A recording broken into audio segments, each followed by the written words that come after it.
आपका स्वागत है। मैं मनीष शरण। चुनाव के परिणाम आने के बाद ही भगवाधारियों के चेहरों में जो खुशी है वो देखने लायक है। यहाँ परिणाम आ रहे हैं, मिनट टू मिनट जो है वो जीत का अंतर बढ़ता जा रहा है और जीत के अंतर जैसे बढ़ते जा रहे हैं वैसे ही जो बीजेपी के कार्यकर्ता, नेता, पदाधिकारी और सिटिंग एमएलए भी हमारे साथ है। कैसा लग रहा है कि ये जो जीत है आपकी अपने स्टेट में, अपनी कॉन्स्टिट्यूंसी में देखने को मिल रहा है कि शानदार जीत और बढ़त मिली है तोखन साहू को? मोदी जी की गारंटी और विष्णुदेव साई जी के सुशासन के संकल्प को जनता ने जनादेश दिया है। और मैं आपको बता दूं कि भारत में विश्व का भ्रष्टाचार का कीर्तिमान करने वाले सर्वश्रेष्ठ भ्रष्टाचारी एक होकर भी मोदी जी का मैजिक नहीं हटा पाए हैं देश में।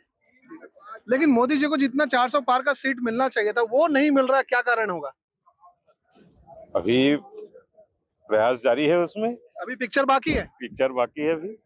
आपको बताते चलें कि अभी भी काउंटिंग चल रही है और जीत का अंतर जो है वो काफी हो सकता है कि इतिहास भी बन जाए, क्योंकि पिछली बार हमने देखा था जो डिप्टी सीएम है अरुण साहू, उन्होंने 1,41,000 ज्यादा से वोट से जीता था।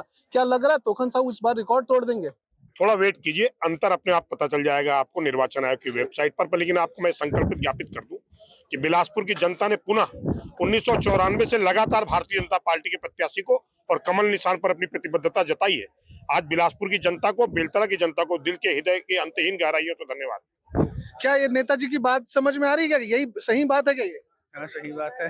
आपको भी खुशी है? खुशी है, बहुत खुशी है। बिल्कुल सही बात है, खुशी है।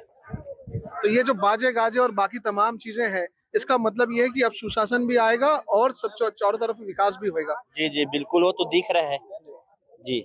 हमने तोखन साहू जी से पूछा था कि क्या आप अपने क्षेत्र में रेलगाड़ी चलाएंगे कि नहीं, क्योंकि वो क्षेत्र से आते हैं, वहां से काफी समय से, लंबे समय से जो है वो एमपीज और भी एमपीज आ रहे हैं, लेकिन वो विकास नहीं हो पाता लोरमी और मुंगेली क्षेत्र का। क्या लग रहा है तोखन साहू अपने अपने जो टेरिटरी है उस पर काम कर पाएंगे?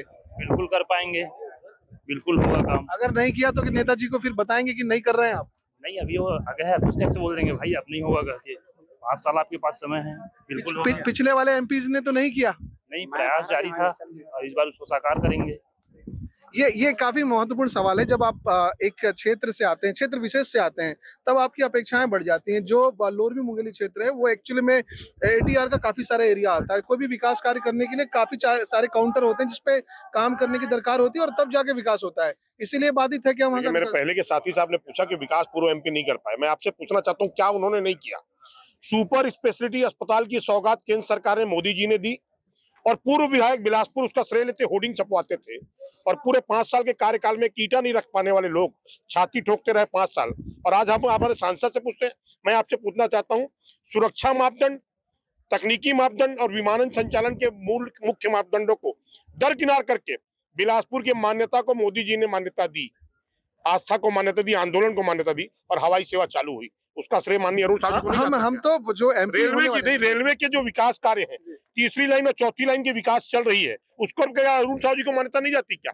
केंद्रीय विश्वविद्यालय में 300 करोड़ से ज्यादा के काम आना, क्या अरुण साहू जी को उसके नहीं जाती क्या? हाईवे के काम का नया शिलान्यास और भूमि पूजन होकर हाईवे के काम का संचालन होना, ये क्या अरुण साहू जी को श्रेय में नहीं जाता क्या? आप पूछना क्या चाहते हैं और बताना क्या चाहते हैं? जनता उसका जवाब दे चुकी है आपको। ये पूछना चाह रहे हैं कि मुंगेली अस्तित्व में आने के बाद हर दिन जो रोड एक्सीडेंट होता है उसमें 1.7% लोग जो हैं वो उनकी डेथ होती है। तो खराब सड़कों के लिए आपके एमपी क्या करेंगे? दिग्विजय सिंह के कार्यकाल में मुंगेली क्षेत्र की विसंगतियों को देखते हुए डॉक्टर रमन सिंह, जो हमारे चाउर वाले बाबा थे, उन्होंने वो जिला बनाया था और लगातार तब से मुंगेली की जनता भारतीय जनता पार्टी को आशीर्वाद देते जा रही है।